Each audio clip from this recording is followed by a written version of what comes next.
Assalamualaikum Sobat Football United, ringan amatiran ala gue. Ya, di video sebelumnya gue sudah bahas tentang Manchester United di tahun baru ini. Setelah tahun baru, sorry ya.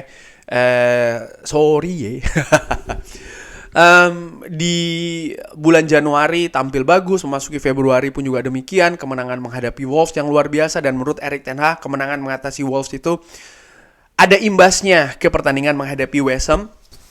Karena tim menjadi percaya diri, atmosfer juga jadi positif, tim lebih bergairah lagi, dan tentu saja ini juga disertai dengan kembalinya pemain-pemain yang absen ke atas lapangan, menjadi kerangka tim yang sebelumnya sulit ditemukan oleh Erik ten Hag, ya, menemukan rutinitas di skuadnya. Ini berangsur-angsur kembali pemain-pemain tersebut, dan tentu saja secara kuantitas dan juga kualitas ini kan menambah bagus Manchester United. Yes, gue tahu ada masalah dengan Lisandro Martinez, pilar lini belakang yang juga menjadi pilar di kemenangan Manchester United, setidaknya di kemenangan di tahun baru ini, ya. Ini akan absen. Nah, kali ini gue ingin berbicara secara ringan amatiran, ya, ngobrolin secara ringan amatiran. Manchester United tentu saja target besarnya kalau menurut gue, ya, musim ini tetap sama seperti musim lalu, tiket Liga Champions.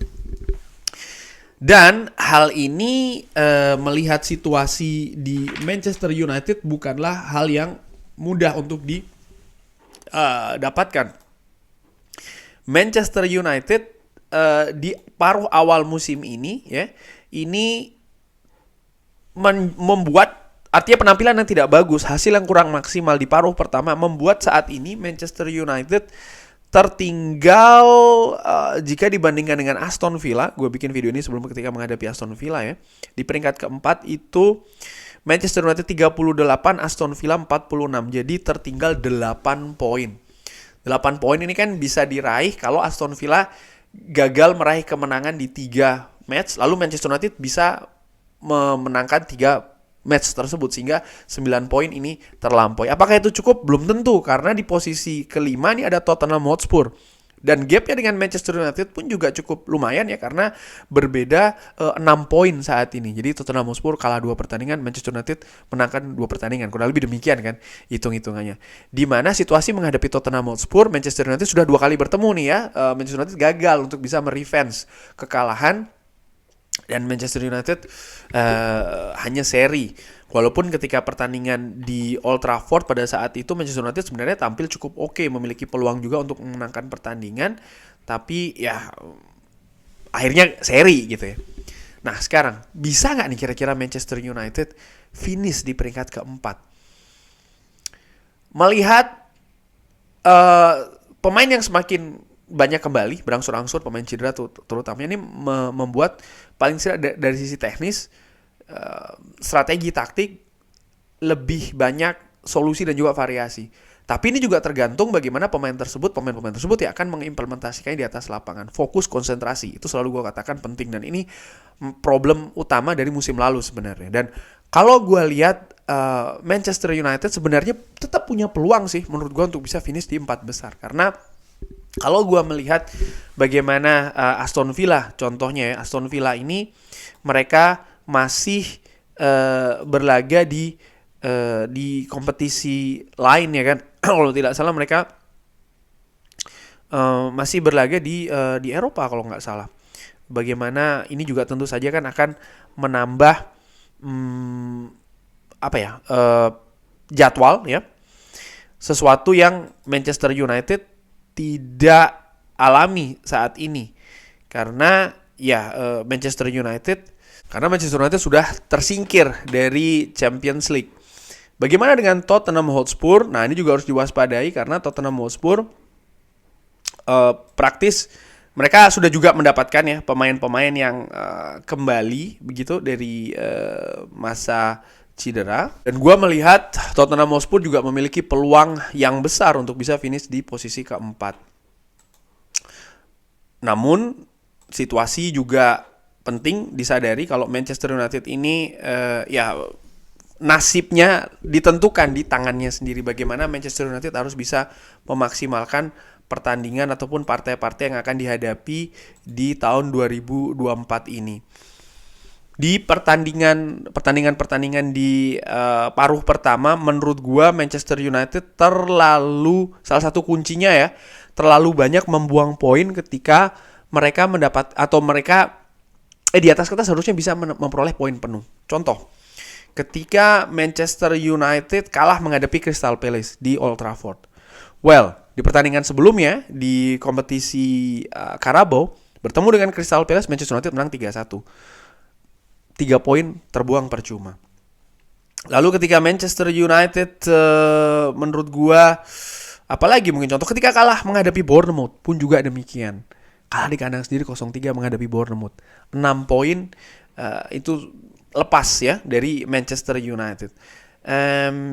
Kalau gua singgung mungkin ketika menghadapi Brighton yes or no, tapi paling tidak dari 2 pertandingan itu saja tuh menggambarkan dengan situasi itu saja 2 pertandingan tersebut itu bisa merubah banyak hal. Karena katakanlah Manchester United menang di 2 pertandingan tersebut, maka mereka akan menambah 6 poin dan 6 poin saat ini adalah 44. 44 itu hanya berbeda 2 dari Aston Villa. Poin gue apa? Poin gue adalah Manchester United tidak bisa kehilangan poin terutama di pertandingan-pertandingan yang harusnya mereka dapat 3 poin. Oke, gue tidak tidak bermaksud ketika Manchester United menghadapi Liverpool, menghadapi Arsenal, menghadapi Manchester City. Pertandingan tersebut mungkin bisa dikategorikan Manchester United akan lepas poinnya.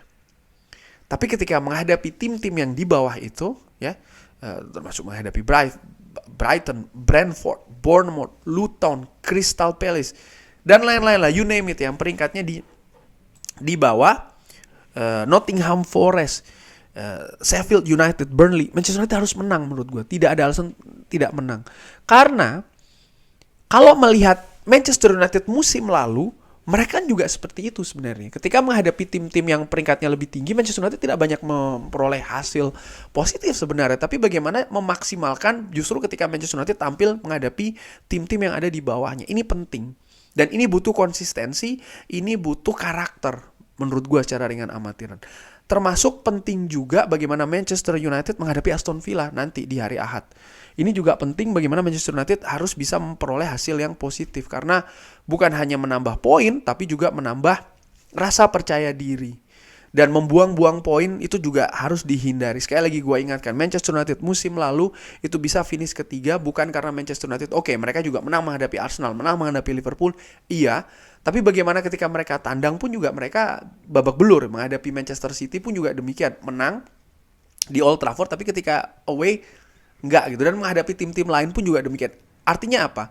Manchester United harus bisa mencari poin yang absolut ketika mereka menghadapi tim-tim yang ada di bawahnya. Gua menilai namanya liga ya, ini kan mengumpulkan poin demi poin, sehingga hal tersebut ini juga sangat penting sekali. Dan ini yang harus dilakukan oleh Manchester United di paruh kedua musim ini. Tidak ada waktu lagi, ini harus dilakukan. Manchester United memiliki 2 keuntungan menurut gua. Nomor 1, kembalinya pemain yang cedera yang banyak itu ya, secara berangsur-angsur. Nomor 2 adalah kepadatan jadwal, di mana ini jauh berkurang. Musim lalu gua lihat Manchester United ini ada tren menurun setelah bulan Februari. Kenapa? Jadwal semakin ketat dan Manchester United juga masih berlaga di banyak kompetisi. Walaupun mereka sukses ya, 2 final, Europa League mereka berjalan jauh. Lalu bagaimana finish peringkat ketiga di kompetisi Liga Premier League, tapi itu juga terbantu dengan tabungan yang mereka sudah dapatkan sebelumnya. Dan kali ini menurut gue justru sebaliknya, Manchester United sudah boros dulu di dalam tanda kutip di awal dan mereka harus ngegas di putaran kedua kali ini. Dan balik lagi ke judul pertanyaan, apakah Manchester United bisa finish keempat? Gue secara dengan amatiran masih optimis sih, masih optimis. Mungkin Sobat Football United akan mengatakan gue, wah bang lu nggak masuk akal, nggak bisa ya. Beda pendapat nggak masalah. Tapi gue menilai itu tadi, mereka sebenarnya punya 2 kunci dan itu yang harus mereka manfaatkan betul pemain yang sudah kembali ini, di mana ini yang tidak terjadi di paruh awal dan bagaimana ketatnya jadwal ini juga tidak sepadat di paruh awal dan menurut gue ini harus dimanfaatkan. Gue bisa jadi salah, tapi bagaimana menurut Sobat Football United? Optimis, pesimis, bisa drop di kolom komen. Terima kasih sudah menyaksikan. Jangan lupa like, subscribe. Wassalamualaikum warahmatullahi wabarakatuh. Thank you.